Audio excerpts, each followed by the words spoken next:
이 시간 하나님의 말씀은 요한계시록 1장 7절 말씀을 보도록 하겠습니다. 요한계시록 1장 7절입니다. 볼지어다 구름을 타고 오시리라.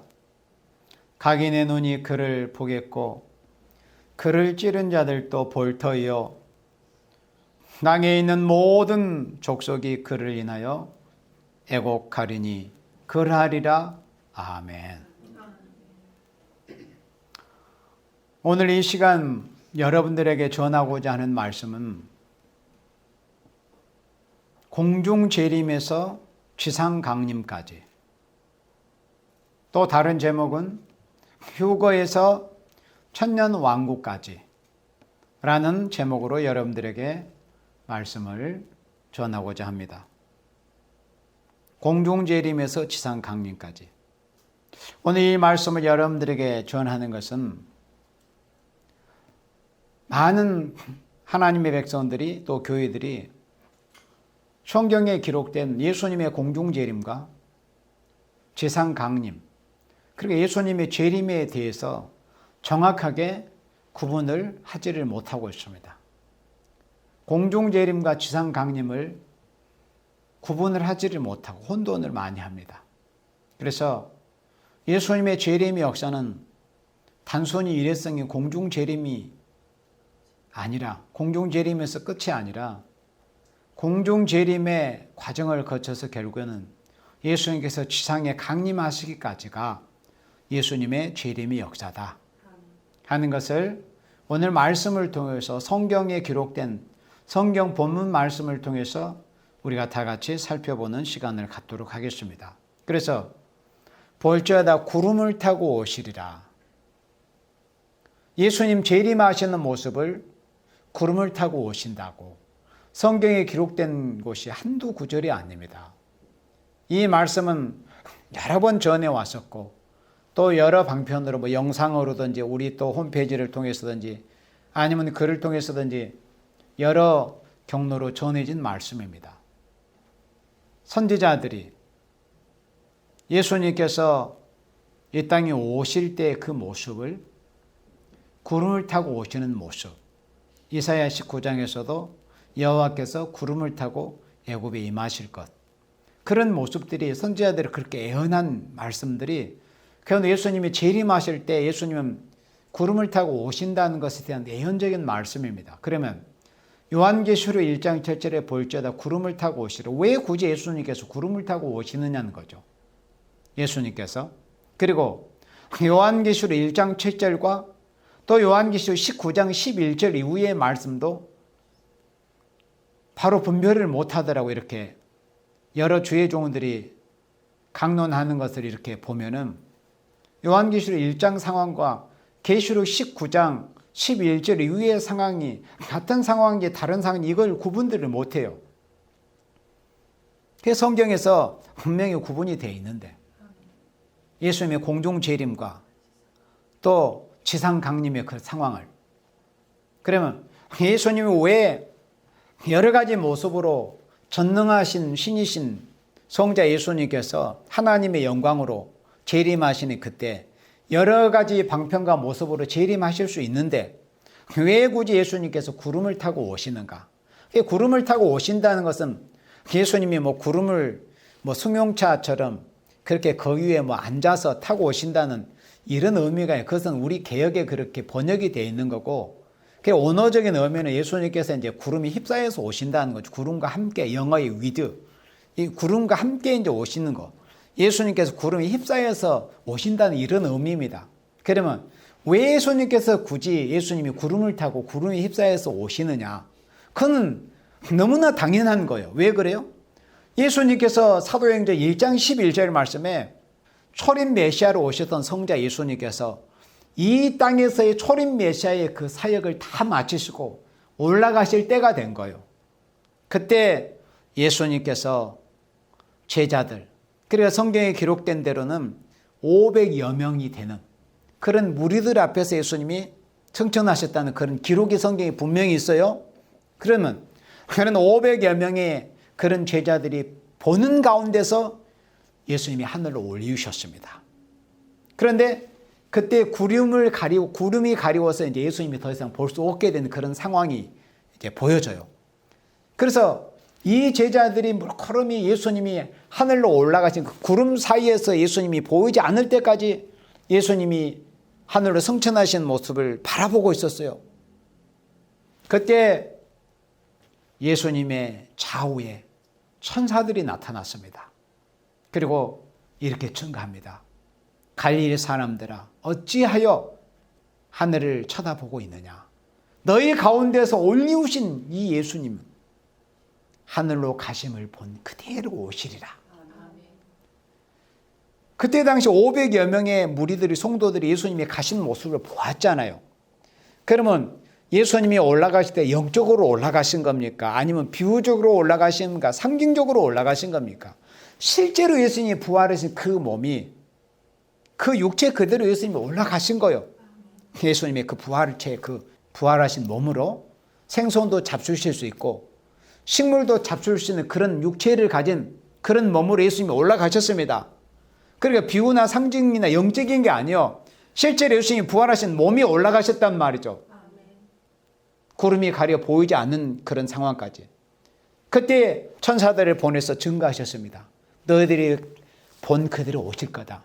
그래서 그런 약속을 하셨기 때문에 예수님께서 재림하실 때, 공중 재림하실 때, 데살로니가전서 4장 16절에 천사장의 소리와 나팔 소리와 더불어서 예수님이 공중에 강림하실 것을 말씀했잖아요. 공중 재림하실 그 상황을.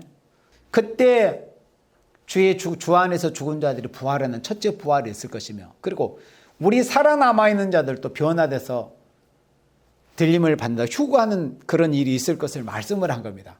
그 상황은 요한계시록 1장 7절의 상황입니다. 그 상황은 요한계시록 1장 7절의 상황.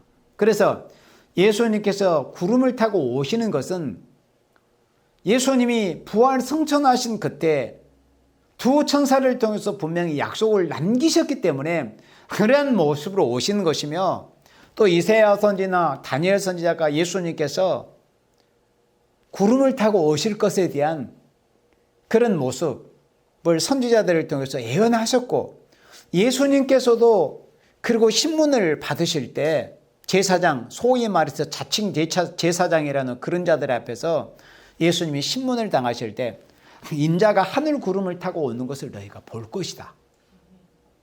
그런 말씀을 하시니까 그 원수의 세력들이, 소위 말하면 껍데기만 남아있는 제사장, 바리새인 이런 자들은 하나님과 신령하게 교통하는 자들이 아니었어요. 그런 자들에게 예수님이 그런 말씀하시니까 이게 뒤집어지는 거죠. 그래서 결정적으로 이보다 무슨 증거가 필요하겠느냐고 예수님을 아예 죄인 취급해가지고 십자가에 못 박아버리는 그런 일이 있었습니다. 예수님의 재림을 확실하게 증거하시니까 마귀들이 발악을 한 겁니다. 인자가 하늘 구름을 타고 오는 건 너희들이 볼 것이다. 예수님께서 예수님의 재림에 대해서 확실하게 증거를 하시니까 이제 완전히 드러나는 거죠. 그들의 그 밑바닥이.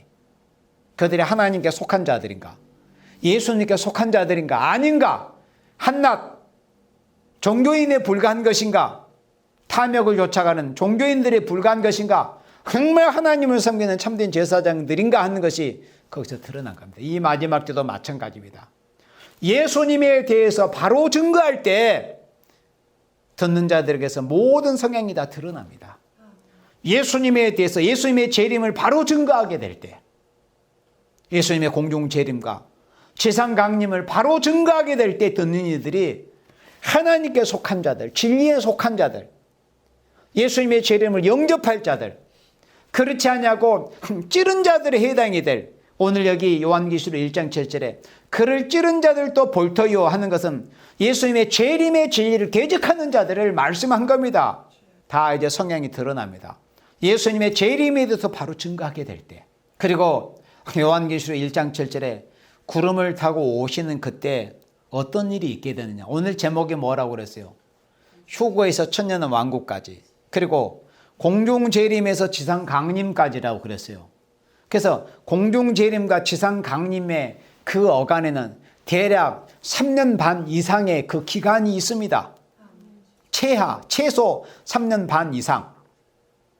공중재림에서 지상강림까지 그 기간 시간대가, 그리고 예수님이 공중재림하실 때 휴거받은 첫째 부활에 참여한 생명들, 첫째 부활에 참여한다는 의미는 이제 이 시간 마지막 시간에 볼 것이지만은 주 안에서 죽은, 그러니까 아벨로부터 주 안에서 죽은 첫째 부활에 참여하는 모든 생명들과, 그리고 1260일을 증가하다 3일 반 쓰러졌다가 3일 반 짐승들에게 죽임을 당했다가 육체가 흙에 묻혀서 썩지 않았기 때문에 변화송다라고 하는 거. 죽기는 죽었지만 육체가 생물학적으로 죽임을 당했지만은 흙에 묻혀서 썩지 않았기 때문에 변화되었다고 해서, 호련이 변화되었다고 해서 변화송도라는 그렇게 표현을 하는 거예요. 그래서 부활송도와 변화송도가 다 공이 죽기는 죽어요. 그러나 부활송도는 육체가 흙으로 들어가서 썩었기 때문에 그들은 부활송도라고 이렇게 하는 것이며, 1260일 동안 증거했던 두 증인을 비롯해 14만 4천은 도합 3일 반 짐승들에게 죽임을 당해서 3일 반 쓰러져서 죽임을 당해요. 그래서 죽임을 당했지만 육체가 썩지 않고 살아났기 때문에 변화송도라고 이렇게 하는 겁니다. 그래서 부활송도와 변화송도가 첫째 부활에 참여를 하게 되는 거예요. 이 첫째 부활에 참여하는 자들이 복이 있고 거룩한데, 이 첫째 부활에 참여하는 생명들이 휴거하는 일이 있게 됩니다. 요한계시록 1장 7절 같은 상황이 될 때 그걸 말씀한 것이 계시록 11장 12절의 말씀이에요. 자, 요한계시록 11장 12절 말씀 우리 같이 보도록 하겠습니다. 그래서 요한계시록 1장 7절에서는 공중재림의 상황이에요. 볼자라 구름을 타고 오시리라. 공중재림이에요. 이때는 세상을 심판으로 오시는 게 아닙니다. 당신의 신부될 첫째 부활에 참여한 부활송도, 변화송도, 주 안에서 목배임을 받아 죽은 생명들, 그리고 입맞은 14만 4천 변화송도, 첫째 부활에 참여할 그리스도의 신부될 종들을 데리러 오시는 겁니다. 요한계시록 1장 7절의 상황은, 그 상황이 계시록 11장 12절에서 다시 보여질 때 하늘로부터 큰 음성이 있어 이리로 올라오라 함을 저희가 듣고, 그러니까 하늘로서 큰 음성이 있어 이리로 올라오라, 이 말씀은 요한계시록 1장 7절 상황이 된 거예요. 우리 예수님께서 그토록 우리가 기다리던 그 신랑 예수님께서 천사장의 나팔소리와 더불어서 공중에 재림을 하신 상태입니다. 그때 예수님께서 이리로 올라와라, 이런 음성을 이제 주시는 겁니다. 이 음성을 아벨로부터 얼마나 수천 년 동안 주 안에서 죽은 순교자의 영혼들이 기다렸습니까?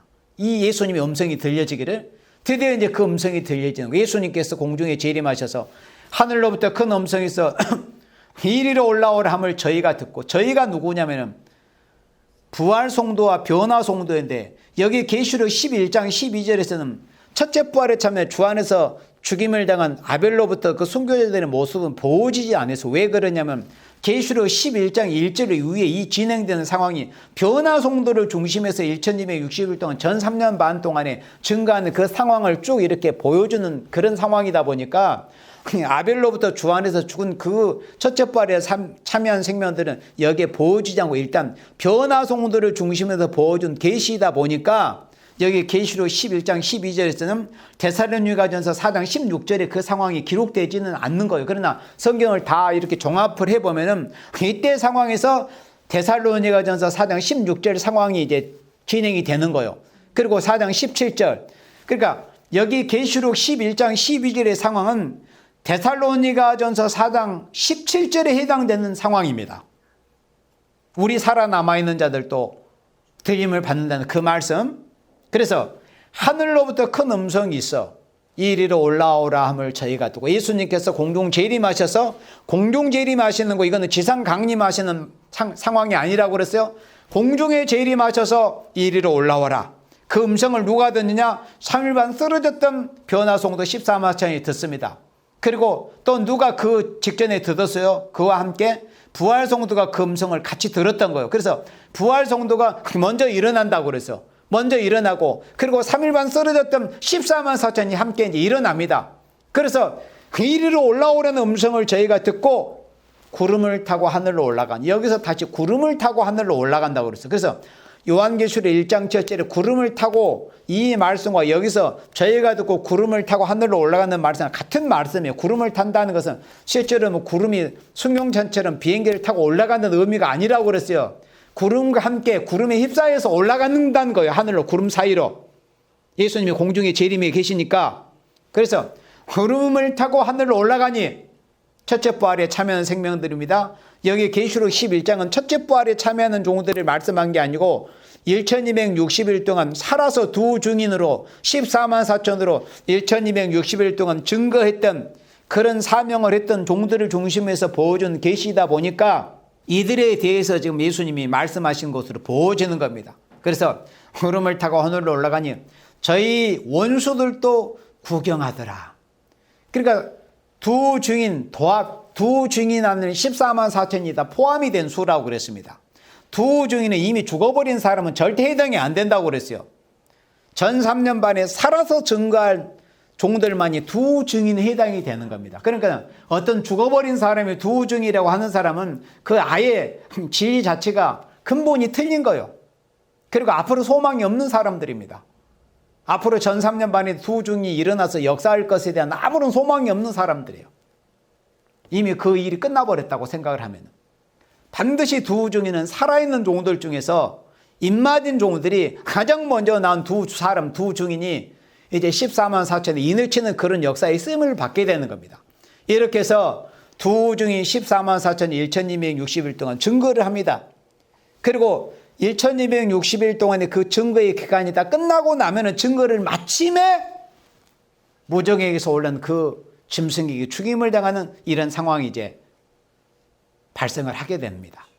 이렇게 해서 들림을 받습니다. 그러면은 공중 재림과 이 휴거의 과정을 공중 재림, 그러니까 예수님이 공중 재림하실 때 3일 반 동안 쓰러졌던 변화 성도가 이제 4일 반 만에 일어나서 휴거를 해요. 그러면 이 공중 재림과 휴거는 같은 시간대에 일어나는 사건입니다. 예수님이 공중 재림하셔가지고 이리로 올라오느라 그때 이제 첫째 부활에 참여하는 부활 성도와 변화 성도가 함께 첫째 부활에 참여하는 종들이 들림을 받는 휴거의 그런 상황이 있게 돼요. 그러면 이 공중 재림과 휴거를 그 과정을 우리가 살펴볼 필요가 있습니다. 왜 그러냐면 이게 또 중요하거든요.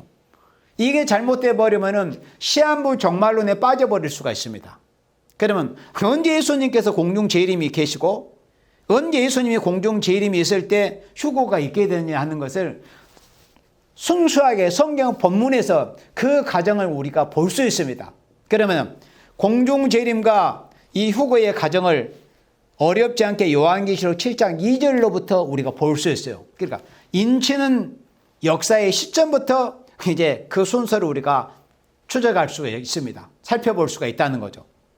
공중 재림과 휴거의 과정을 어디서부터 기점을 잡아야 될 것인가? 그러면 이제 인치는 시점부터 이제 기점을 잡아서 우리가 볼 수 있어요. 그럼 요한계시록 7장 2절에서 또 봄에 다른 천사가 살아계신 하나님의 인을 가지고 해 도는 데로부터 올라왔다는 거예요. 그러니까 인을 가지고 해 도는 데로부터 올라왔다는 것은 인치는 역사가 동방의 해 도는 편에서 시작이 되었다는 것을 의미하는 겁니다. 다른 천사가 동방 해 도는 편으로부터 하나님 인을 가지고 올라왔다는 것은 동방 해 도는 편에서부터 어딘가 이 지구 땅 반모섬을 중심으로 해서 볼 때 그 방향적으로 동방 해 도는 편에서부터 반드시 해 뜨는 동편, 성경에 보면 하나님의 역사는 반드시 동쪽에서부터 언제든지 시작이 됐어요. 에덴 동산이 창세를 될 때부터 시작을 해서 성막이 지어지고 하나님의 역사가 진행이 될 때 항상 하나님의 역사는 동쪽 해 뜨는 편에서 시작이 됐습니다. 그래서 마지막 역사도 반모섬을 기준으로 해서 볼 때 동방 해 도는 편, 동방 땅끝에서부터 이 하나님의 인치는 역사가 분명히 시작이 된다는 거.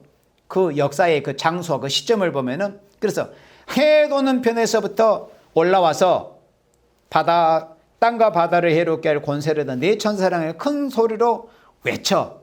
그러니까 인치는 역사가 해 도는 편으로부터 시작이 됩니다. 그리고 요한계시록 7장 4절에서 보니까 이제 인치는 역사가 해 도는 편으로부터 시작이 돼서 7장 4절에서 그 입맞은 자들의 그 수를 도합을 해보니까 유다 지파의 1만 2천으로부터 시작을 해서 도합 12지파 14만 4천의 수가 이제 군대로, 하늘 군대, 영적 변화송도 군대로 모집이 되는 것을 볼 수 있습니다. 그 기간은 3년 반이라는 기간에 해당이 돼요.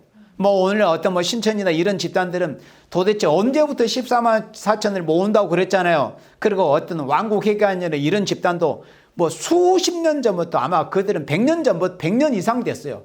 그때로부터 14만 4천을 모은다고 계속 했잖아요. 그러나 성경을 읽어보면 요한계시록 11장에서 인마된 종들의 역사가 어떻게 진행이 되는 걸 시작할 때 인을 치는 기간이 있잖아요. 14만 4천을 모집하는 기간은 정확하게 얼마일까요? 1260일에 국한되어 있어요. 14만 4천을 모으는 기간은 10년, 20년, 1584년 언제부터 신천지가 시작이 돼서 14만 4천 모은다. 이건 전부 거짓이고, 성경에서 요한계시록 11장에서 보면 인맞은 종들이 두 종이 나와서 인을 치고 백성과 나라와 방언과 임금에게 다시 애언하는 기간, 애언한다는 의미는 인을 친다는 의미인데, 그 인을 치는 기간은 정확하게 3년 6개월 1260일에 딱 한정이 되어 있습니다. 4년도 아니고 5년도 아니고 10년 20년 100년도 아니에요. 14만 4천을 모으는 기간은 전 3년반 1260일에 딱 국한이 되죠. 그 외에 다른 말을 한다. 그러면 그런 자가 모두 거짓 선지입니다. 그리고 그 외에 다른 말을 하는 모든 것이 다 거짓말입니다. 성경을 가감하는 거예요. 변화송도 14만 4천을 모으는 기간은 정확히 얼마다? 1260일에 국한이 되어 있다 이겁니다. 두 증인이 다시 애언하는 기간이라는 것이 그 인을 치는 기간이다, 이런 의미입니다. 그래서 이제 인을 치는 그 장소가 동방해돋는 편이고, 동방해돋는 편에서 인을 치는 역사가 이제 시작이 되는데, 그러면 도대체 언제 인 치는 역사가 시작이 되냐? 굉장히 이 종말로 말세복음에 관심 있는 생명들은 궁금하잖아요. 언제 동방에서부터 하나님이 인을 치는 역사가 시작이 되고 14만 4천을 모으는 역사가 시작이 되느냐? 아직 시작이 안 됐어요. 미안하지만 지금 이 시간 이후에 될 일입니다. 14만 4천 중에 단 한 사람도 아직까지 나온 일이 없습니다. 그러면 언제부터 인을 치는 역사가 시작이 되느냐? 중요하지 않습니까? 그런 상황 환경에 와야 돼요. 그런데 성경에도 그것까지 예언이 되어 있습니다. 분명하게, 문자적으로도. 그게 언제냐? 이사야 19장을 봅니다. 우리 이사야 19장 19절에 요한계시록 7장 2절에서 해돋는 편에서부터 하나님이 인을 치는 역사가 시작이 된다고 했는데, 그 인을 치는 역사가 시작되는 그 상황, 그 시대적인 배경이 뭐냐, 상황이 어떠하냐는 것을 말씀을 할 때 이사야 19장 19절에 그날의 애굽 땅 중앙에는 여호와를 위하여 제단이 있겠고 그 변경에는 여호와를 위하여 기둥이 있을 것이고 그랬죠. 그러니까 어떤 종말론에 대해서 관심을 가지고 있는 사람들이 이런 말씀을 통해서 뭔가 큰 역사가 있을 것이라는 것에 대해서는 성경 본문을 통해서 어렵지 않게 알 수 있기 때문에 자기가 섬기고 자기 어떤 그룹들이 모여있는 그런 어떤 그 초소를 여기에 이렇게 끌어다가 아덴 인수격으로, 여기가 애굽 땅 중앙제나 자기 교회가 자기 지경이 애굽 땅 중앙제나 이렇게 말하는 사람들이 여럿 있어요. 제가 보아도. 그러나 전부 거짓입니다. 전부 거짓. 왜? 아직까지 이런 제단이 나오지 않았거든. 그럼 언제 나와요? 자, 20절과 같은 상황이 될 때 애굽 땅 중앙 제단이 나오는 거예요. 자, 20절에 이것이 애굽 땅에서 만군의 여호와를 위하여 표적과 증거가 되리니 이는 그들이 그 압박하는 자의 영고로 여호와께 부르짖겠고. 그러면 인치는 역사가 언제 시작이 되느냐? 인치는 역사가 시작되는 그 상황이, 시대적인 배경, 상황이 언제냐 할 때 압박이 오는 때예요. 압박이. 참된 교회를 압박하는 때입니다. 말씀을 증거하지 못하게 하고 예배를 드리지 못하게 하는. 그러면 오늘날 이 대한민국에 가장 많은 교단, 교세를 형성하고 있는 장로교가 뭔가 어떤 이단성에 휘말려가지고 아니면 어떤 다른 것에 휘말려가지고 압박받는 거 보았어요. 그냥 아무리 그 속은 썩고 문드러지고 잘못되고 거짓말을 해대도 장로교 간판만 걸어놓으면 이상한 교회가 아닌 것으로 생각을 해요. 또 예를 들어서 우리 교회 같은 경우는 아무리 말씀을 건전하게 바로 증거한다고 할지라도 뭔가 교회의 이름이 이상하다. 그러니까 그 교회는 이단이다. 이런 식입니다. 그러나 하나님의 역사의 기준이 있잖아요. 표준은 그게 아니에요. 간판이 아니에요. 그 내막이 어떠하느냐. 그리고 이 압박을 받을 만한 진리를 증거하고 사상을 표방하고 있느냐. 또 어떤 교단을 표방하고 어떤 교회를 표방하고 이게 중요한 겁니다. 그러면 인치는 역사가 시작이 돼서 14만 4천이 모아지고 그 기간이 1260일이라는 기간이 진행이 되고 그리고 이제 그 기간이 다 차서 3일 반 동안 쓰러지고 나서 쓰러질 때 예수님의 공중재림이 있다고 그랬어요. 그러면 그 인치는 역사가 언제 시작이 됐냐는 걸 말씀할 때 이사야 19장 19절 이유 같은 이런 상황이 와야 된다는 거죠. 압박이 와야 돼요. 마치 이스라엘 백성이 애굽 땅에서 도저히 살 수 없는 상황. 남자아이를 낳게 되면 나일강에 던져져 버리는. 그래 이거는 도저히 살 수 없는 상황이에요. 그런 상황이 왔을 때 이스라엘 백성들이 평소에는 염소 우상, 온갖 애굽의 우상, 태양신, 코프라, 염소 이런 흉측한 것들을 우상으로 섬기면서 살고 있었는데 그들이 정말 아들을 낳으면 나일강에 던져져 버리는 이런 도저히 살 수 없는 이런 극심한 압박을 받을 때 그들이 비로소 하나님, 자기 조상의 하나님을 찾았던 거예요. 우리의 조상 아브라함과 이삭과 야곱의 하나님 어디 계십니까? 하나님, 우리 살려주세요. 우리 살 수 없습니다. 그런 상황이 왔습니다. 바로 인간 종말에도 아무나 자기가 섬기는 어떤 예배당이나 어떤 초소가 애굽 땅 중앙대에 절대 아닙니다.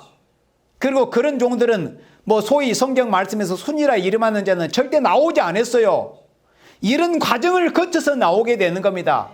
여기 20절의 말씀은 압박하는 자의 영고를 여호와께 부르짖겠고 여호와께는 한 구원자 보호자를 보내사 그들을 건지실 것이라 하신 말씀에서 여기서의 한 구원자 보호자가 스가랴 3장과 6장에서 말씀하는 순이라 이름하는 순의 종입니다. 한 구원자. 여기서 한 구원자를 그래서 그리스도 예수님으로 이렇게 해석하는 사람들 있어요. 그러나 그는 건전하게 말을 하는 것은 물론 좋은 거죠. 그렇잖아요. 어떤 거짓 선지라고 말하는 것보다는 나은 거지만 그러나 성경은 정확하게 증거를 해야 되잖아요.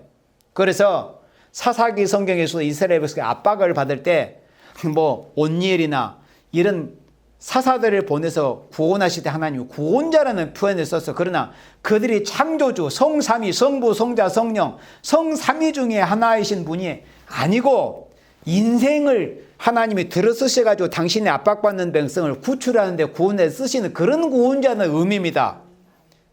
어떤 신적인 구원자는 그런 뜻이 아니에요. 인간 구원자, 그러니까 모세와 같이 이스라엘 백성을 애굽 땅에 압박받는 이스라엘을 구원해내는 그런 역사에 하나님이 구원자를 쓰셨다는 그런 의미입니다. 그러니까 여기서 이 구원자는 마치 모세와 같은 인생입니다. 인생. 여기에 대해서 더 확실하게 증거하는 말씀이 어디 있어요? 이제 조금 이따 보겠지만 오바다 성경에서 볼 수 있습니다. 구원자. 그러니까 한 구원자 보호자를 보내서 그들을 건지실 것이라. 그리고 압박이 와야 되는 거예요. 그러면 보세요. 우리나라 상황이 이런 상황과 가까워졌어요. 작년부터. 그리고 특별히 이번 종북 정권이 들어서 가지고 얼마나 차별금지법이라는 이름으로 교회를 지금 압박이 오고 있지 않습니까? 아직까지는 그 차별금지법이 국회에서 통과가 되지는 않았어요. 그러나 올해 4월 15일을 이제 거쳐가지고 아마 그런 종북 사상을 가진 그런 이 자들이 더 많이 아마 국회에서 수가 배출이 되면은 차별금지법이 어렵지 않게 통과가 되는 것이 불을 보듯 뻔한 일이 될 겁니다. 그런데 그것은 우리가 예단할 수는 없이 어떻게 되는가 이제 4월 15일을 지켜봐야 되겠죠. 그러면은 이제 그런 사상을 가진 자들이 압도적인 수가 많으면은 일사천리로 교회를 압박하고 참된 신앙과 하나님께 드리는 참된 예배를 어떤 물리적으로 법적으로 불법적인 어떤 법을 사용해 가지고 이 가로막고 제재하는 이런 불법적인 법들이 얼마나 많이 이제 국회에서 통과가 되지 않겠습니까? 차별금지법, 또 동성애도 말하지 못하게 하고, 그리고 공산당은 망한데 하나님을 대적하는 하나님이 없다는 무신론 사상을 가진 공산당은 하나님의 심판의 대상자이다. 멸공을 말하지를 못하게 하는, 그러니까 멸공을 말하지 못하게 하는 그 자체가 마귀 새끼입니다. 멸공이라는 것에 대해서 말을 하지 못하게 입을 틀어막게 만들고자 하는 그 세력이 전부 사탄의 세력, 마귀의 세력, 마귀 새끼 사탄의 세력들입니다. 그리고 이 무시는 공산 세력들이 유물적 사상, 그러니까 하나님이 없고 마치 물질이 신과 같다는 이런 유물적 사상을 주입시키려고 하는 거, 거기에 대해서 대항해서 싸우려고 하는 이런 참된 교회와 참된 종들과 참된 성도들을 제재를 가고 압박을 가하고 예배를 모이지 못하게 하고 활동을 하지 못하게 하는 이런 전반적인 상황이 여기 이사야 19장 20절에 바로 이런 압박에 해당이 되는 거예요. 그래서 아무 어떤 교회에서 무슨 정말에 순이라 이름하는 종이 나오고 두 종이 나오고 이런 게 아닙니다. 아무 어떤 교회도 아직까지 이런 교회가 된 교회가 없습니다. 또 성경에서 말씀하는 이 구원자, 순, 두 중에 이런 경우들이 나온 교회도 없어요. 왜? 아직까지 그런 압박이 오지 않았는데 어떻게 이런 한 구원자, 한 보호자, 손혜정, 두 중이 나왔어요? 압박도 아직 시작이 안 되는데. 그렇지 않아요? 이런 압박이 와야 되는 거예요. 그러면 압박을 받으려면 어떻게 해야 돼요? 진리를 우리는 이렇게 멸공 진리를 증거한다는 것을 표방을 해야 되는 거예요. 멸공 진리. 우리는 멸공 진리, 멸공 사상, 하나님이 없다고 하는 무신론 사상과 이 붉은 공산주의 사상과 우리는 신앙과 사상적으로 싸우겠다는 거. 이런 것을 신앙적으로 사상적으로 표방을 해야 되는 공표가 있어야 돼요. 공표. 만인 앞에, 한국 교회 앞에. 그러면 어떻게 해요? 압박이 올 거 아닙니까? 압박이. 그렇게 해서 이런 압박하는 상황이 와야 되는 거예요. 이런 압박하는 상황이 올 때 지금도 우리가 기도하고 부르짖고 있지만 이런 압박을 받았을 때 부르짖는 그런 강도하고는 비교할 수가 없어요. 생명이 이제 경각간에 달린 그런 상황에서 부르짖는 거하고 지금 우리가 이런 일을 앞두고 부르짖는 것은 정말 강도의 차이가 있습니다. 이건 부인할 수 없습니다. 내 자식이, 예를 들어서 여러분들의 자식이나 손자가 자식이 강물에 던져진다는 그런 현실 앞에서 부르짖는 것과 그런 때를 앞에 놓고 부르짖는 것과 그 심정이 같고 강도가 같겠어요? 여러분들. 이런 압박이 먼저 와야 된다니까요. 이런 압박은 오늘날까지 온 적이 없습니다. 이런 압박을 받는 교회가 어떤 교회다? 애국당 중앙재단이 되는 거예요. 꼭 이것은 어떤 서울에 있다, 부산에 있다, 대구에 있다 이런 지역이 아니라 이런 압박을 받는 교회가 앞으로 애국당 중앙재단이 된다. 이런 의미예요. 성경적으로. 그 출애굽기에도 보면은 하나님의 백성들이 출애굽기 2장에서 보면 부르짖었다고 그랬어요. 그때 여호와 하나님께서 아브라함과 이삭과 야곱을 기억하셔가지고 이스라엘에서 곤념하셨다. 생각하셨다는 거죠. 출애굽 때와 같은 상황. 그리고 사사시대에 이스라엘 백성들이 부패했을 때 막 부르짖을 때 하나님이 사사를 구원자로 들어서 이스라엘 백성을 구원했던 그런 상황. 그리고 인간 종말에도 이와 같이 하나님의 백성이 압박받는 상황, 그리고 참된 종이 참된 교회에서 나오지 못하게 하는 압박하는 이런 상황, 이런 상황에 와야 되는, 이런 상황을 모두 모아가지고 한 곳에 모아둔 그 성경책이 어디냐면은 작은 책인 요한계시록 12장이에요. 그럼 우리 요한계시록 12장 4절 말씀을 보도록 합니다. 이사야 19장 19절로 20절의 상황을 다시 종합해서 조직적으로 요한계시록 12장부터 보여줬습니다. 그러니까 요한계시록 12장 같은 교회가 나와야 되는 거예요. 먼저 요한계시록 12장 같은 교회가 나와야만이 압박이 있는 거예요. 진리를 바로 증거하는 교회가 돼야 압박을 받지, 교회에서 강단에서 엉뚱한 소리 나고 김정은이 오면 쌍수도로 찬양하고 문재인 잘한다고 이렇게 하고 그러면 무슨 압박을 받겠느냐 이거요. 진리를 바로 증거하는 종들, 그리고 진리의 말씀대로 예언의 말씀 읽고 두고 지켜서 살아보려고 하는 달 같은 성도들이 있는 교회, 그리고 순교적인 사상으로 12별의 멸류관을 쓴 것처럼 순교적인 사상으로 싸워나가는 그런 성도들이 떠받들고는 이런 교회가 나왔을 때 압박이 온다 이겁니다. 압박이 올 때 어떤 압박이 오느냐. 4절에 그 꼬리가 하늘별 3분의 1을 끌어다가 땅에 던지더라. 용이 해산하려는 여자 앞에서 그가 해산하면 그 아이를 삼키고자 하더니 이 상황이 이사야 19장 20절 상황이에요. 압박을 받는 상황이단 말이에요. 압박. 여기서의 그 아이가 누구냐면은 스가랴 성경에서 말씀하는 순의 종입니다. 요한계시록 11장에서 말씀하는 두 증인이에요. 그 아이가 이제 그 교회를 통해서 하나님께로부터 권세받고 나오지 못하도록 엄청난 그런 압박을 가하는 거예요. 그래 요즘처럼 예배를 물리적으로 예배를 드리지 못하더라도 어떤 물리적인 것으로 제재하려고 하는 이런 상황, 그리고 아예 그 교회를 폐쇄하려고 하고 예배를 방해하고 전도 활동을 방해하고 주의를 부흥케 하는 이런 활동을 방해하고 제재하고 아예 실제로 불법적인 법령을 통해서 그것을 아예 근원적으로 아예 차단하려고 하는 이런 시도들이 앞으로 실제로 있게 되는 겁니다. 하나님의 나라는 말로 되는 게 아니에요. 이런 상황이 선지자와 사도들을 통해서 예언케 하신 이런 상황이 실제로 교회에 오게 되는 거예요. 이런 상황은 이제껏 한 번도 오지 않았습니다. 그러나 올해부터 그런 상황이 올 수도 있다는 겁니다. 그런 상황이. 그러니까 하나님의 나라는 하나님의 성경에 예언된 말씀이라는 것은 이루어졌을 때 이 말씀이 이렇게 이루어지는 것은 알 수 있는 거지, 이루어지기 전에 언제 온다고 아무도 장담을 할 수가 없습니다. 다만 조심스럽게 앞으로 이런 상황이 올 것이다. 이제 징조가 보여지니까. 그러니까 앞으로 이 나라와 이 세상에 되어지는 일을 통해서 이 성경에 선지서와 이 요한계시록에 예언된 말씀대로 앞으로 교회가 압박을 받아야 하는, 그러니까 진리가 충만한 교회가, 달과 같은 성도들이 순교의 사상으로 싸워나가는 이런 교회가 압박을 받을 상황이 올 것이라는 것에 대한 것을 우리가 성경 말씀을 통해서 미리서 우리가 생각해 볼 수가 있는 그런 징조들이 이제 보여주고 있는 이런 때입니다. 그런데 그 아이를 삼키고자 한다는 거예요. 용의 해산하는 여자 앞에서. 이 상황이 이사야 19장 20절에 압박받는 상황이라는 거예요. 그런데 하나님의 역사라고 하는 것은 하나님께서 지으신 옛뱀, 붉은 용, 마귀, 사탄이 아무리 하나님의 참된 교회와 종들과 성도들을 압박한다 할지라도 하나님의 역사는 진행이 되게 돼 있지. 마귀가 옛뱀인 붉은 용, 마귀, 사단이 압박한다고 해서 하나님의 역사가 진행이 되지 못한다고 하면 그게 어떻게 하나님의 역사로 할 수가 있겠어요? 그렇잖아요.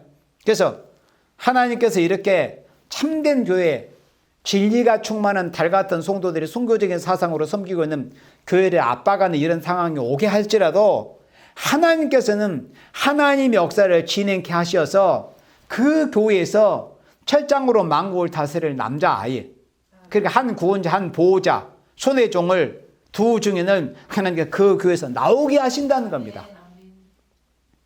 그래서 결국에는 5절에 여자가 아들을 낳으니 이는 장차 철장으로 만국을 다스릴 남자가 그러죠. 그러니까 아무리 압박이 와도 결국에는 해를 입은 여자와 같은 참된 진리를 바로 증거하고 달과 같은 순고적인 사상으로 예언의 말씀을 지켜나가는 성도들이 있는 교회는 결국에는 그 철장든 종을 해산해냅니다. 증인 권세 받은, 철장 권세 받은, 증인 권세 1260일을 증거할, 다시 예언할 그런 종을 해산을 해내고 마는 거예요. 여기 12장 5절을 보면 또 한 가지 유의해야 될 것이 여자가 아들 낳으니 이는 장차 철장으로 만국을 다스릴 남자라.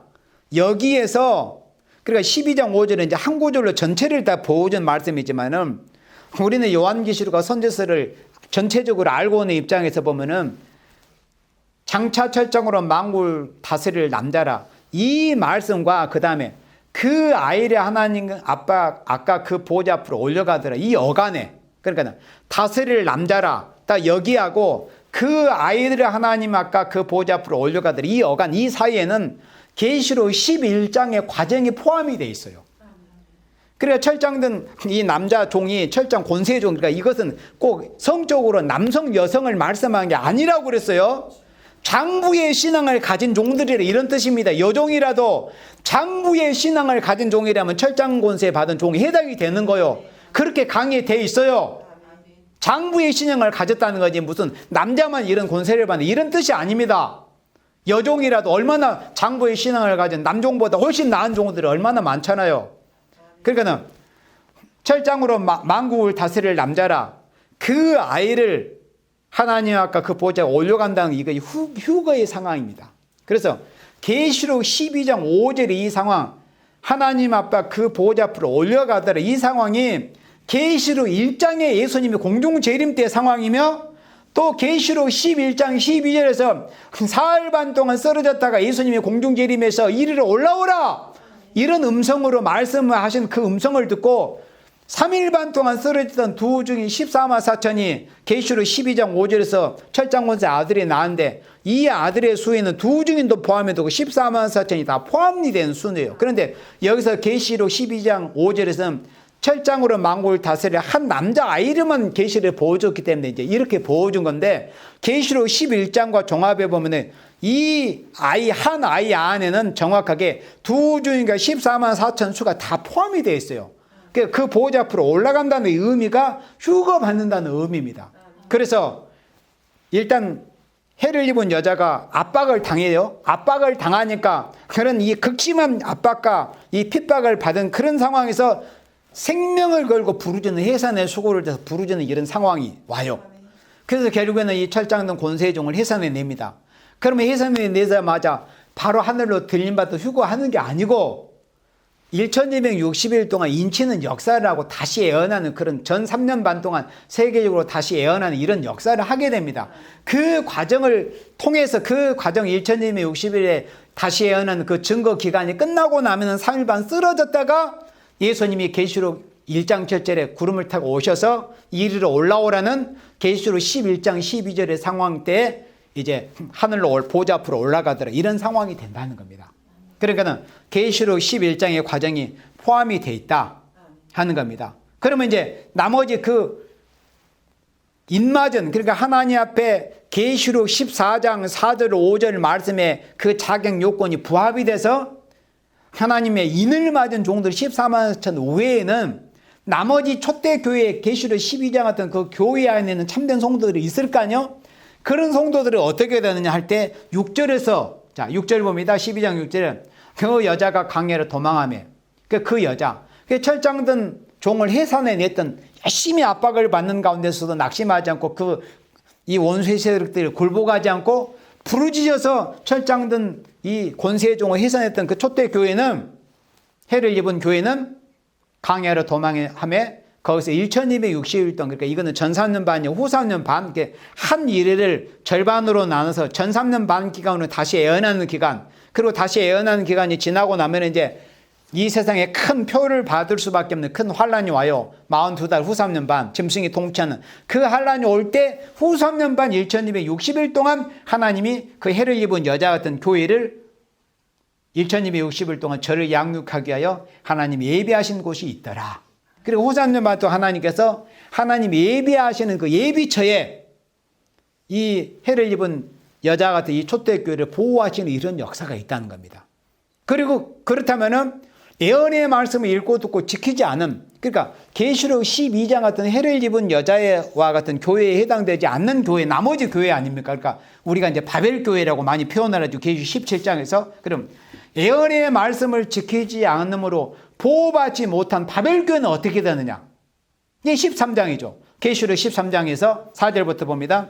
용이 짐승에게 권세를 주므로 용에게 경배하며 짐승에게 경배해 가로되 누가 이 짐승과 같으뇨? 누가 능히 이로 더불어 싸우리여 하더라. 그러니까 용이 짐승에게 권세를 주고 또 이 짐승은 이제 또 거짓 선지자에게 권세를 주거든. 11절에서. 그런데 5절에 또 짐승이 큰 말과 참남된 말하는 입을 받고 또 42달 동안 일할 권세를 받으니라. 그럼 42달 후 3년 반이죠. 날수라면 1260일, 달수라면 42달, 때로 하면 한때, 두때, 반때, 또 연수라면 3년 반. 이겠죠. 후 3년 반 동안에 이 짐승의 표를 가지고 사람들을 시험하는 큰 시험이 오는 거예요. 표를 받을 수밖에 없는 시험. 그러면 표를 받지 않는 자들은 어떻게 되느냐? 그러니까 계시록 12장 같은 해를 입은 진리가 충만한 교회 외에는 나머지 교회는 전부 이 바벨에 대한 교회가 돼서 후 3년 반 42달 동안 짐승의 통치 아래 놓이게 되는데, 그러면 그때 짐승의 표를 받는 큰 시험이 와요. 큰 시험이 올 때 만약에 이제 어떤 그런 지식이 넌지시 있어가지고 저 짐승의 표를 받으면 나는 끝까지 이제 큰 일을 당하고 죽는구나, 영원한 유황불못으로 던져지는구나, 그런 정도의 지식을 아는 생명들이 어떻게 돼요? 표를 받지 않겠죠. 그런 표를 받지 않는 자들은 계시록 13장 15절에서 하신 말씀은 며칠든지 다 죽임을 당하는 그런 큰 환란이 오는 거예요. 그래서 그런 일이 오기 전에 지금 예언의 말씀을 읽고 듣고 지켜야 된다 이겁니다. 앞으로 후 3년 반에 가면은 표를 받을 수밖에 없는 큰 시험이 올 것이기 때문에 표 안 받으면 육체가 죽임을 당하니까. 표 받으면 어떻게 돼요? 영원히 유황 불못에 던져 세세토로 고통을 받는다고 말씀을 했으니까 계시록 14장 9절로 11절에. 그러면 이제 후 3년 반 42달 동안 짐승의 통치 기간을 거쳐서 어떤 일이 있게 되냐면은 표를 받은 자와 표 받지 않는 자가 완전히 갈라지게 되는 그런 상황이 와요. 후 3년 반 42달 동안 이 기간을 거치면서. 그러면 이제 표 받는 자가 결정이 될 거 아니에요. 그러면 표 받은 자들이 육체가 살아남아 있어요. 표를 받지 않는 자들은 계시록 13장 15절처럼 육체가 이미 죽음을 향해 흙에 묻혔겠죠. 자, 그런데 표를 받은 자들만 이제 후 3년 반 기간 동안 살아남아 있어 육체가. 그러면 이들이 어떻게 되느냐? 계시록 16장 상황으로 이제 들어가게 되는 거예요. 계시록 16장 1절에 보니까 또 내가 들으니 성전에서 큰 음성이 나서 7 천사에게 말하되 너희는 가서 하나님의 진노 7 대접을 땅에 쏟으라 하더라. 이 7 대접 재앙이 시작이 되는 거예요. 그런데 그 7 대접이 누구에게 쏟아지느냐? 2절에 첫째가 가서 그 대접을 땅에 쏟음에 악하고 독한 헌대가 누구에게? 짐승의 표를 받은 사람들과 그 우상에게 경배하는 자들에게 나더라 그랬어요. 짐승에게 표를 받은 자. 그러니까 후 3년 반 기간을 통해서 짐승이 표 받는 자들이 다 결정이 됩니다. 하나님은 공인 심판한 게 아니라 표 받은 자를 심판하시기 위해서 7 대접 재앙의 심판이 있는 거예요.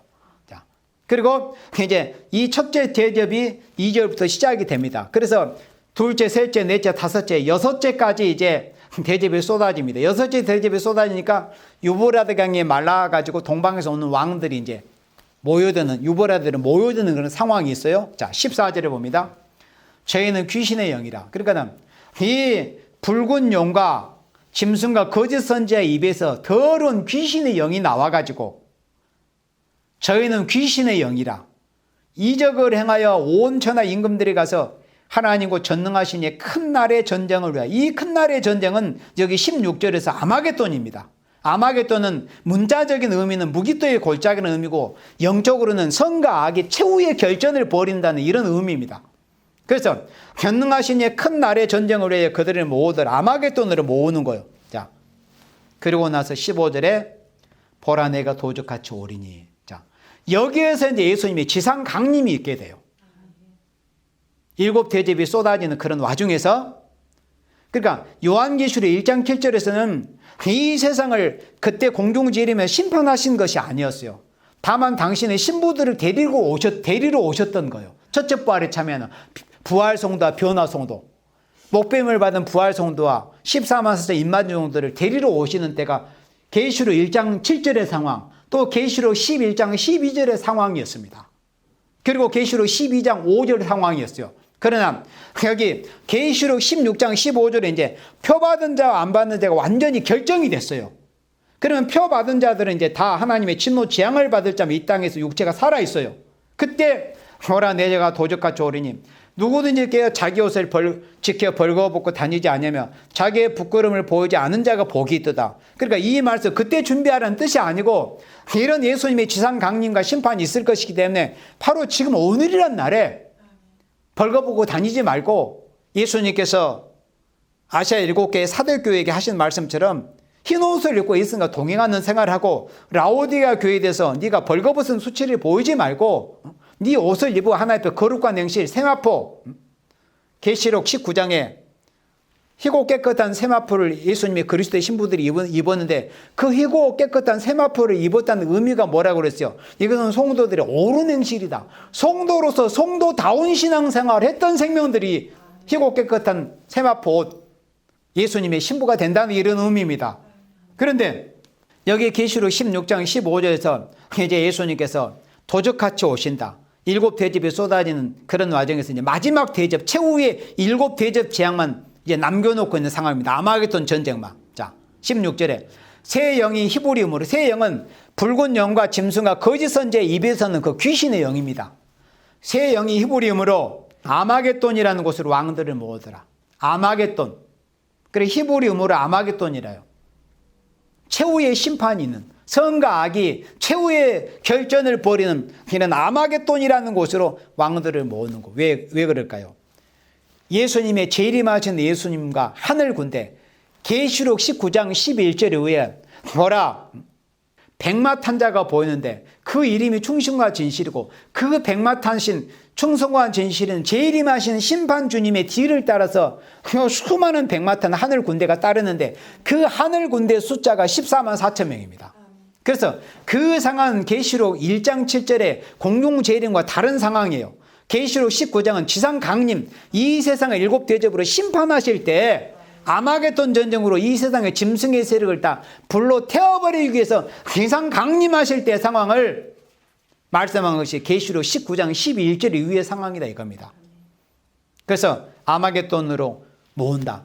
바로 이때의 상황을 계시록 14장 1절에서 미리서 보여줄 때 계시록 14장 1절에서 그러면 계시록 16장은 자세하게 7 대접이 쏟아지는 광경을 말씀했는데 계시록 14장에서 이제 본격적으로 심판이 어떻게 진행이 되느냐는 것을 14장 1절에서 보여줄 때 또 내가 보니 어린 양이 시온산에 섰다고 그랬어요. 그러면 이 시온산에 섰다는 이때의 그 시간적인 상황과 시간대와 상황이 계시록 16장 15절 이 상황이에요.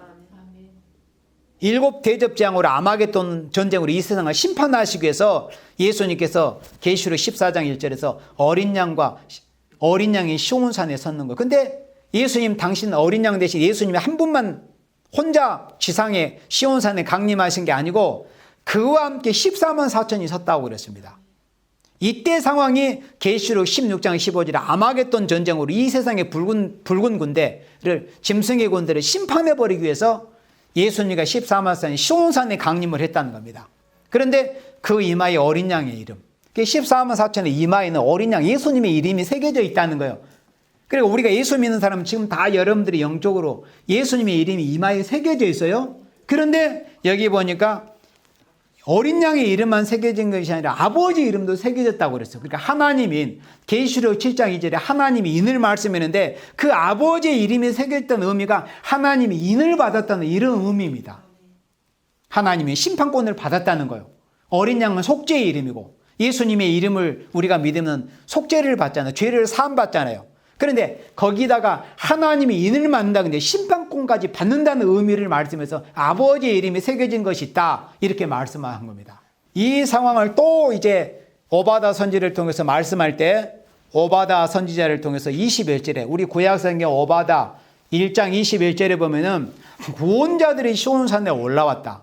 그러면 여기서 구원자가 누구냐면은 아까 요한계시록 14장 1절에서 어린 양 대신 예수님을 모시고 시온산에 강림했던 14만 4천이에요. 그러면 여기서 구원자들이 누구냐면은 이사야 19장 20절에 한 구원자 보호자를 보낸다고 그랬잖아요. 그 구원자를 계시록 19장 이사야 19장 20절은 단수로 말씀했고 여기 오바다 21절에는 구원자 복수로 전체 수를 말씀했어요. 구원자들 14만 4천입니다. 구원자들이 시온산에 올라 계시록 14장 1절에 에서의 산을 심판을 에서라는 것은 하나님의 대적의 세력, 붉은 세력이라 이런 뜻입니다. 짐승의 세력. 에서의 산을 심판하려니 어떻게 됩니까? 나라가 여호와께 속한다는 거예요. 나라가. 그 나라를 여호와께 드릴 때라고 그랬잖아요. 예수님께서 에서의 산을 심판해 나라가 여호와께 속하리라. 나라가 여호와께 속하는 이 땅에 그리스도의 나라가 이루어진다. 계시록 11장 15절에서 우리 주와 그 그리스도의 나라가 된다. 세상 나라가. 그러니까 이 세상이 예수님이 통치하시는 나라. 그리스도의 왕국 천년왕국이 이루어진다는 것. 그런 의미로 나라가 여호와께 속하리라. 이렇게 예언을 한 겁니다. 그러고 나서 천년왕국이 이제 이루어지는 거예요. 이렇게 해서 입맞은 종들이 어떤 상황에서 인을 맞게 되는가를 우리가 보았어요. 압박에 와야 된다. 아무나 내가 입맞았다. 이렇게 하는 자는 다 거짓 선지고 또 우리 교회가 뭐 애굽 땅 중화에서 다 거짓말입니다. 그런 상황이 와서 실제적으로 그런 압박을 받는 재단이 애굽 땅 중앙재단이 앞으로 될 것이다. 진리를 표방하고 진리를 증거하는 교회, 교단이라는 것이 표방이 돼야 되는 거예요. 진리를 증거하는 교회와 교단이. 그리고 진리를 바로 증거하고 멸공 진리를 증거해야 돼요. 짐승의 세력, 공산 세력은 다 망한다. 유물적 사상은 다 망한다. 유물주의 사상은 다 망한다. 유물적 세력은 망한다. 무신론 공산 세력 짐승이는 다 망한다는 이 진리의 기치를 들고 바로 증거하는 교회가 앞으로 이제 압박을 받고 핍박을 받는 상황이 앞으로 오게 됩니다. 그런 상황이 올해부터 올 수도 있어요. 그런 상황이 진행이 돼서 그런 압박 가운데서 부르짖을 때 입맞은 종들이 그 교회에서 나와가지고 1260일을 증거하다가 4일 반 쓰러졌다가 예수님이 올라오는 음성을 주실 때 들림을 받는 후고가 있다는 거예요. 그때가 예수님의 공중재림의 상황, 계시록 1장 7절의 상황, 그리고 나서 이 세상은 후 3년 반 42달 동안 짐승이 다스리는 짐승의 통치 기간이 된다. 그때 표를 받은 자, 안 받은 자가 갈라진다고 그랬어요. 그래서 표 받은 자들 다 결정이 되고 나면은 예수님께서 14마스천을 데리고 시온산 강림에서 에서의 산을 심판하시는 그런 상황, 아마겟돈 전쟁이 벌이는 그런 상황이 온다는 겁니다. 그리고 그 심판이 이제 끝이 나고 나서 이 땅에는 천년왕국이 이루어지고 계시록 20장 4절 5절, 우리 계시록 20장 4절 봅니다. 또 내가 보좌들을 보니 거기 앉은 자들이 있어 심판하는 권세를 받았더라.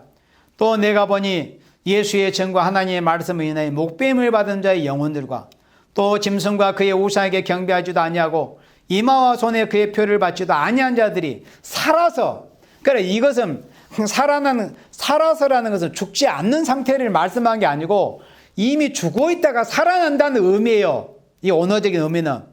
그러니까 표를 받지 아니한 자들이 다시 살아서 그리스도로 더불어 천년 동안 왕노릇한다 이런 말씀. 그러면 왜 굳이 여기서 다시 산다는 의미냐? 목뱀을 받은 영혼들도 아벨로부터 흙에 돌아갔던 생물들이 다시 살죠. 부활하죠. 그럼 변화성도도 왜 다시 사는 거? 3일 반 죽어 있었던 거예요. 다만 왜 변화성도라고 한다고 그러죠? 육체가 흙에 묻혀 썩지 않았기 때문에 변화성도라고 하는 거지 3일 반 죽은 상태에 있었어요. 그들은. 그러나 그 영혼이 불려가지는 않은 상태였어요. 육체가 다면 썩지 않았기 때문에 변화성도로 간다. 그러나 그들도 일단 짐승의 죽임을 당한 상태였기 때문에 그들이 다시 살아서 그리스도로 더불어 천년 동안 왕노릇하는 천년왕국이 이 땅에 이루어지고, 그리고 5절에서 그 나머지 죽은 자들 그 천년의 차이까지 살지 못하다. 이는 첫째 부활이라. 그래서 부활 성도와 변화 성도를 합해서 첫째 부활이라고 하는 거예요. 부활은 죽음을 전제로 하는 겁니다. 그러니까 변화 성도라고 해서 안 죽었다고 말하는 자들은 성경을 모르는 사람들이요. 부활은 죽음을 전제로 하는 거라니까요. 변화 성도는 3일 반 썰어서 죽는 그런 과정이 있어요. 그러니까 첫째 부활이라고 하는 겁니다. 그리고 6절에 이 첫째 부활에 참여하는 자가 복이 있어요. 빌립보서 3장에 사도 바울이 나는 그 첫째 부활에 참여하기를 원한다, 바란다고 그랬죠. 내가 그 부활에 참여하기를 원한다고 바울이 자기의 소견을 밝혔잖아요. 그와 같이 이 첫째 부활에 참여하는 자들은 복이 있고, 왜 그래요? 거룩하고 하도다. 둘째 사명에 그들을 다스리는 권세가 있고 도리어 그들이 하나님과 그리스도의 제사장이 되어 천년 동안 그리스도로 더불어 왕노릇하리라. 왜 이 첫째 부활에 참여하는 자들이 복이 있어요? 천년 동안 그리스도로 왕노릇 할 것이기 때문에. 그리고 천년 동안 왕권이 국한된 게 아니라 계시록 21장 24절에 보면 그 땅에서 왕노릇하는 천년 왕국에서 왕노릇 왕들이 그 왕권을 그대로 가지고 영원한 예루살렘으로 계시록 21장에서부터 펼쳐지는 영원한 무궁세계의 새 예루살렘으로 그 왕권을 영원히 가지고 가기 때문에 첫째 부활에 참여하는 종들이 복이 있다는 것을 말씀을 한 겁니다. 그래서 성경 말씀을 알지를 못하면은 뭐 자칭 순이다, 자칭 두중이다, 뭐 자칭 입맞았다 이런 거짓 신자들한테 속을 수 있고, 또 뭐 자기네들이 처한 그런 공간이 뭐 애굽 땅 중앙이다, 거기에도 그런 거짓말에 속을 수 있는 거예요. 그래서 진리를 알아야 돼요. 내 백성이 지식이 없어서 망한다고 말씀했습니다. 정말 이 시기에는 겸손하게 들어온 마음으로 말씀을 바로 증거하는 교회에서 말씀을 바로 증거하는 종들에게 이 말씀을 바로 듣고 무장을 해야 돼요. 그래야 앞으로 다가오는 어떻게 해서 교회가 압박을 받는 그런 상황이 와도 그 압박을 말씀의 소망을 붙들고 이겨낼 수 있을 것 아닙니까? 아무쪼록 이제 이런 때가 가까운 때를 우리가 이 나라에 되어지는 일을 통해서 우리가 볼 수 있잖아요. 우리가 좀 더 분발하고 각성해서 앞으로 이제 진리를 바로 증거하는 교회가 힘자 성경 말씀대로 압박이 오는 그런 상황이 올지라도 순교의 사상으로 싸워나가 걔는 성경 말씀이 응하는 그런 하나님의 역사에 쓰임을 받는 우리 교회와 또 여러분들과 또 우리 교회와 우리뿐만이 아니라 이 대한민국 교회와 전 세계 하나님의 택하신 종들과 택하신 교회에게 하나님의 복된 말씀이 응해지기를 주님의 이름으로 축원합니다. 아멘.